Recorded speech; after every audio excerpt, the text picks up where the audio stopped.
नमस्कार, हमारा नाम है समरीन और आपने देखना शुरू कर दिया है लाइव सिटीज। देखिए, नियोजित शिक्षकों के लिए आज का दिन काफी अहम रहा। आपको मालूम है कि बिहार में नई शिक्षक नियमावली बनकर तैयार हो गई है।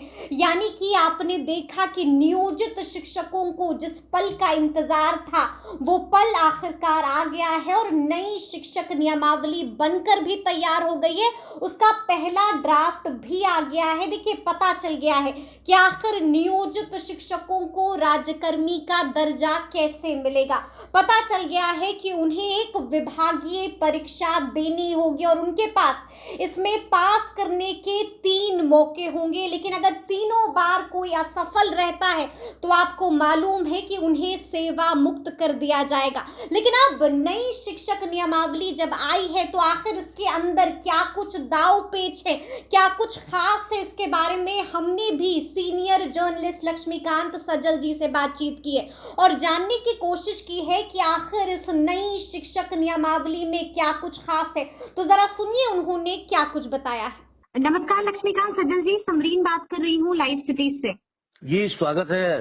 जी, ये नई शिक्षक नियमावली को शिक्षा विभाग ने जारी कर दिया है। आपने भी देखी होगी वो नियमावली। बिल्कुल बिल्कुल बिल्कुल। देखिए क्या है उसमें खास? हाँ, ये जो नियमावली है जी, इसका ड्राफ्ट जारी हुआ है।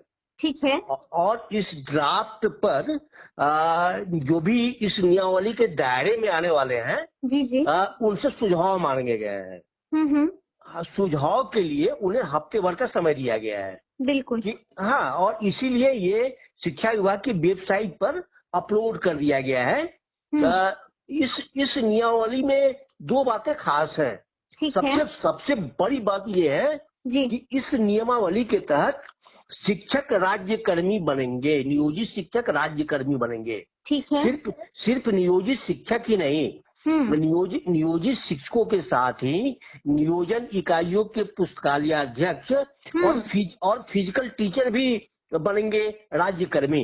अच्छा जी। हाँ, लेकिन इसके लिए उन्हें परीक्षा देनी होगी। परीक्षा देनी होगी जिसका जिक्र आप भी कर रहे थे। एक विभागीय परीक्षा देनी होगी। बिल्कुल परीक्षा देनी होगी और इस परीक्षा पास करने के लिए उन्हें 3 मौके मिलेंगे। ठीक है, यानी 3 चांस मिलेंगे। 3 चांस मिलेंगे, साल भर की। 3 चांस मिलेंगे और अगर वो 3 चांस में परीक्षा पास नहीं किए ठीक है, तो नौकरी से निकाले जाएंगे। नौकरी से निकाले जाएंगे, उनकी नौकरी चली जाएगी जी। हाँ, यहाँ एक चीज आपको और बता दूं कि परीक्षा पास करने के बाद ये शिक्षक उस शिक्षक के बराबर आ जाएंगे जो शिक्षक जिनकी नियुक्ति बिहार लोक सेवा आयोग से हो रही है।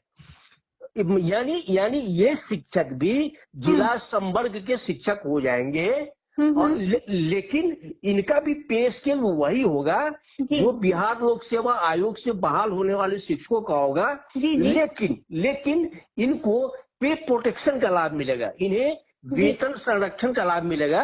ये इनके लिए बड़ी बात है कि ये भी जिला संवर्ग के शिक्षक हो जाएंगे और इनका भी पे स्केल वही होगा जो पे स्केल बिहार लोक सेवा आयोग से बहाल होने वाले शिक्षकों का होगा।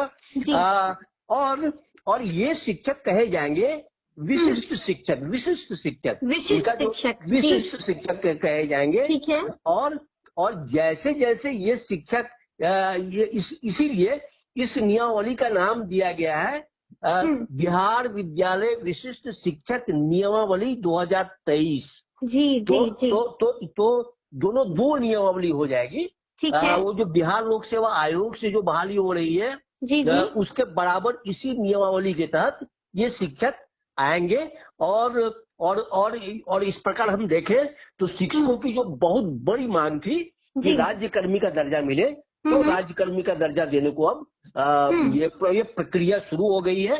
नियमावली का एक ड्राफ्ट तैयार है। सुझाव के बाद इस नियमावली को कैबिनेट में सरकार ले जाएगी और मुहर लग जानी है। और हाँ, कैबिनेट की मुहर लगने के बाद ही ये नियमावली लागू हो जाएगी। ठीक है। लेकिन सदन से ये बात समझ में नहीं आई क्योंकि लगातार जब नियोजित शिक्षक आंदोलन कर रहे थे तो हमने देखा था कि उनकी ये मांग थी कि बिना शर्त बिना जी शर्त उनको राज्यकर्मी का दर्जा दिया जाए, लेकिन हमने देखा कि इस नियमावली में शर्त रख दी गई। जी शर्त है कि आपको परीक्षा पास करना होगा, उसके बाद ही आप राज्यकर्मी कहलाएंगे, राज्यकर्मी का दर्जा मिलेगा। बिल्कुल बिल्कुल बिल्कुल। ये तो एक झटका भी है एक तरह से, क्योंकि वो बिना शर्त की मांग कर रहे थे। नहीं नहीं, इसमें भी दो तरह के शिक्षक थे। जी आपको मैं बता दूं कि जी शिक्षकों का एक तब नियोजित शिक्षकों में जी ऐसे शिक्षक भी थे जो परीक्षा चाह रहे थे, ठीक और है। और परीक्षा चाहने वाले शिक्षकों में अधिकांश शिक्षक बिहार लोक सेवा आयोग की परीक्षा में शामिल भी हुए। तो लेकिन सबसे बड़ा ये 2006 में जो शिक्षक नियुक्त हुए, जो जी पुराने शिक्षक हैं, जी जी ऐसे कहिए कि जो पुराने शिक्षक जी हैं, वो परीक्षा नहीं चाह रहे थे, नहीं चाह रहे थे। नहीं चाह रहे थे, और जी इसीलिए वो शिक्षकों का जो संगठन है, जी वो इस इशू पे सारे शिक्षक संगठनों की मांग तो ये थी कि बिना शर्त राज्यकर्मी का बिल्कुल। दर्जा दिया जाए। जी जी जी ये सभी शिक्षक संगठनों की मांग थी।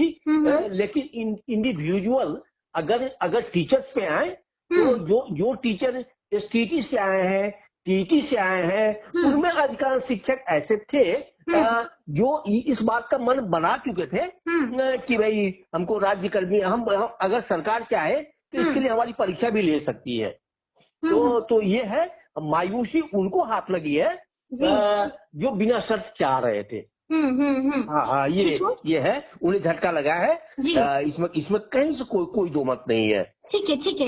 एक और सवाल है मेरा ये भी है कि जब आप कह रहे थे तो एक बात जहन में आई कि जी ये जो फैसला लिया गया है, आपने ये बताया कि इसमें दो अलग अलग गुट हैं, समझिए। एक जी वो जी धड़ा है जो चाह रहा है कि वो परीक्षा दे देगा, लेकिन एक जी वो धड़ा भी है जो चाहता है कि वो परीक्षा ना दे और उसे जी राज्यकर्मी का दर्जा मिल जाए, तो एक फाड़ भी हो जाएगा अब तो। बिल्कुल बिल्कुल बिल्कुल जी। बिल्कुल बिल्कुल। एक चीज तय है जी कि जो शिक्षक, क्योंकि मामला आगे चल के उलझेगा, इसमें दो बात नहीं है। बिल्कुल। जी जी कि जो शिक्षक तीनों बार परीक्षा, आपको मैं यहाँ पीछे ले चलूं कि जी पहले जो अपने यहाँ दक्षता परीक्षा होती थी, जी जी तो दक्षता परीक्षा में भी यही था। पहले था कि दक्षता परीक्षा के लिए 2 मौके मिलेंगे, फिर सरकार ने 3 मौके दिए, और अब और जब 3 मौके के बाद भी शिक्षक फेल कर गए, तो उनको नौकरी से निकाले जाने की प्रक्रिया शुरू हो गई। तो फिर मामला कोर्ट पहुंचने लगा। तो और अब तक तो स्थिति ये है कि 5 दक्षता परीक्षाएं हो चुकी हैं। तो आगे चल के जो शिक्षक फेल करेंगे 3 बार में, या यूं कहिए कि जो नौकरी से निकाले जाएंगे फेल होने पे, वो फिर कोर्ट जाएंगे, और उनके लिए वो कोर्ट का दरवाजा खुलेगा, और फिर वो कोर्ट की शरण में जाएंगे। तो ये होगा। और खास तौर से मैं आपको बताऊं कि शिक्षकों के ऐसे भी संगठन होंगे, हैं जो अभी से ये मांग कर रहे हैं, इस नियमावली का ड्राफ्ट आने के साथ ही ये मांग कर रहे हैं कि नहीं, बिना परीक्षा सबको राज्यकर्मी का दर्जा दिया जाए। बिल्कुल, मतलब ये मांग भी बिल्कुल, ये मांग भी उठ खड़ी हुई है, नियमावली आने के साथ ही उठ खड़ी हुई है। मतलब कि पहले ड्राफ्ट के साथ ही 2 फाड़ दिख रहा है अब हमें। बिल्कुल 2 फाड़ दिख रहा है। और लेकिन ये दोनों फाड़ सतह पे नहीं आ रहा है, क्योंकि जो ये डिमांड, जो ये चाह रहे हैं कि ठीक है परीक्षा से हम बन जाएंगे राज्यकर्मी, तो वो भी इस इशू पे ओपनली खामोश है। ओपनली खामोश है। ओपनली खामोश है। सदर जी, एक चीज और भी है, जैसा कि अभी आपने भी बताया और जब हमने नियमावली पढ़ी कि 3 चांस हैं। ठीक है, जाहिर सी बात है कि जिनका तीनों चांस में जो सफल नहीं होते हैं उनको सेवा मुक्त कर दिया जाएगा, उनकी नौकरी चली जाएगी। तो जाहिर सी बात है कि जब इतना कुछ हो जाएगा तो जाहिर सी बात है कि एक बार फिर से हंगामा होगा, एक बार फिर से बवाल होगा। नहीं, क्योंकि ये जो परीक्षा होगी, इसके जो सवाल के जो लेयर होंगे, सवाल के जो स्टैंडर्ड होंगे, वो सवाल के स्टैंडर्ड वही होंगे जो पढ़ा रहे हैं। अच्छा जी। हाँ, जो वो क्लासेज में पढ़ा रहे हैं, क्योंकि अमूमन विभागीय परीक्षा जो होती है वो वही होता है। तो इसका मतलब तो ये होता है ना कि जो सवाल जो आपके पढ़ाने, जो आपके कोर्स है जिसको आप पढ़ा रहे हैं, तो सवाल उस लेवल से आएंगे। तो यहाँ पर है कि सवाल कोई अलग वो कॉम्पिटिटिव एग्जाम टाइप के आपको बीपीएससी यूपीएससी टाइप के नहीं थोपे जाएंगे। हाँ, तो सवाल का स्टैंडर्ड हल्का होगा और सवाल वही होंगे जो माना जा रहा है कि आपके डेली का प्रैक्टिस क्या है जी। हाँ, तो शिक्षण से जुड़े सवाल होंगे। तो जैसा कि दक्षता परीक्षा में था, दक्षता परीक्षा के जो सवाल थे तो दक्षता परीक्षा में वही सवाल थे, उसी क्लास से जुड़े सवाल थे जिस क्लास को टीचर पढ़ा रहे थे। ठीक है। तो माना जा रहा है कि इस परीक्षा का भी लेवल जो होगा तो बिहार लोक सेवा आयोग से जो शिक्षक बहाल हो रहे हैं उनकी परीक्षा के सवाल और इनकी परीक्षा के सवाल में फर्क होंगे। लेकिन एक बात तो तय है कि शिक्षा विभाग ने ऐसा ड्राफ्ट तैयार किया है जिसके तैयार होते ही 2 फाड़ हो गए हैं। बिल्कुल। तो जैसा कि हमने देखा है कि जिस तरह से मैंने आपसे पहले भी बोला कि मतलब इस तरह का एक ड्राफ्ट तैयार हुआ है जो 2 फाड़ दिखने लगे हैं। एक धड़ा है जो चाहता है कि परीक्षा दे दे और एक धड़ा है जो बिना शर्त के राज्यकर्मी का दर्जा मांग रहा है। लेकिन अब ऐसे में एक और सवाल है जो जहन में आ रहा है कि 7 दिनों का वक्त दिया गया है, साफ साफ कहा है कि आप अपने सुझाव दे सकते हैं। तो कहीं ऐसा तो नहीं है कि ज्यादातर लोग यही सुझाव दें और उसके बाद जो है परीक्षा की जो बात आ रही है वो परीक्षा को खत्म कर दिया जाए? नहीं, परीक्षा होगी। परीक्षा होगी, ये क्लियर है। क्योंकि मैं आपको सबसे पीछे ले चलता हूँ दक्षता परीक्षा से ही। क्योंकि नियोजित शिक्षकों की जो बहाली हुई है शुरुआती दौर में, तो बहाली के बाद उस समय भी परीक्षा ली गई थी और उस समय भी था कि उन्हें तीन मौके मिलेंगे।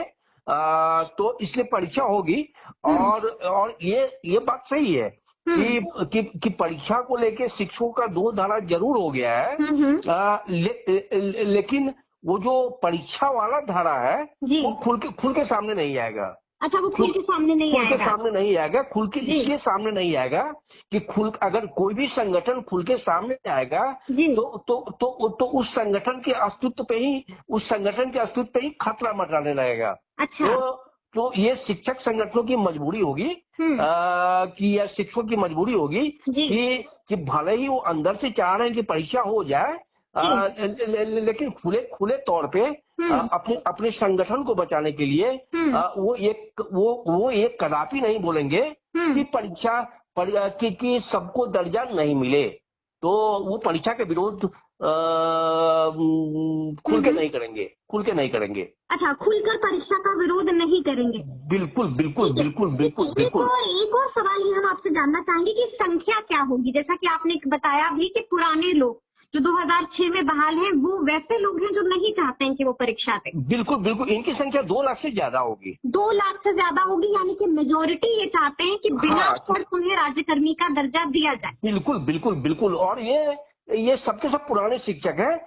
इनमें अधिकता को देखिए, एक चीज है कि नियोजित शिक्षक रिटायर करने लगे हैं और कई वर्षों से रिटायर कर रहे हैं। तो जाहिर सी बात है कि जो रिटायर होने वाले टीचर हैं हमारे, तो वो चाहेंगे कि भाई क्या रिटायरमेंट एज में अब फिर से एक एग्जाम दो।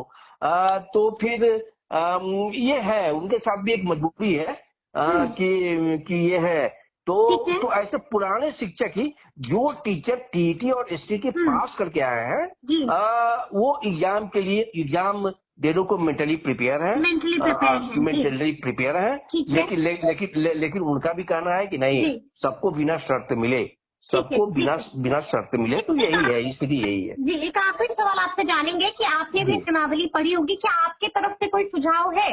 कुछ आपको लगा कि अच्छा ऐसे नहीं, ऐसे होना चाहिए था? नियमावली ठीक है। नियमावली ठीक है।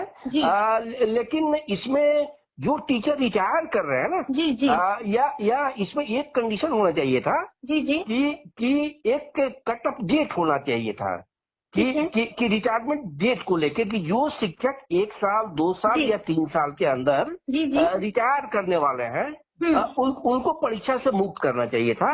ऐसे कहिए कि जो शिक्षक सेवानिवृत्ति की दहलीज पे हैं, उनको इसे मुक्त करना चाहिए था। बिल्कुल। तो अब देखना होगा सजल जी कि आगे क्या कुछ होता है, लेकिन बातचीत करने के लिए आपका बहुत शुक्रिया। चलिए, बहुत धन्यवाद। तो सुना आपने क्या कुछ बता रहे हैं सीनियर जर्नलिस्ट लक्ष्मीकांत सजल जी। देखिए साफ साफ कह दिया है कि शिक्षा विभाग ने ऐसी चाल चली है, साफ साफ बता दिया है कि शिक्षा विभाग ने जो ड्राफ्ट तैयार किया है, इस ड्राफ्ट के बाद शिक्षक, नियोजित शिक्षकों में दो फाड़ नजर आ रहा है। देखिए एक धड़ा है जो चाहता है कि वो परीक्षा दे और राज्यकर्मी का दर्जा मिल जाए, लेकिन वहीं दूसरा धड़ा भी है जो साफ साफ चाहता है कि आज भी उन्हें बिना शर्त राज्यकर्मी का दर्जा दिया जाए। और देखिए आपको मालूम है कि शिक्षा विभाग ने 7 दिनों का वक्त भी दिया है, साफ साफ कहा है कि अगर आपके पास कोई सुझाव है तो आप उसे दे सकते हैं। तो अब देखना होगा कि आगे क्या कुछ होता है, लेकिन इस तरह के तमाम अपडेट्स के लिए ऐसे ही हमारे साथ बने रहिएगा और देखते रहिएगा लाइव सिटीज। बहुत शुक्रिया।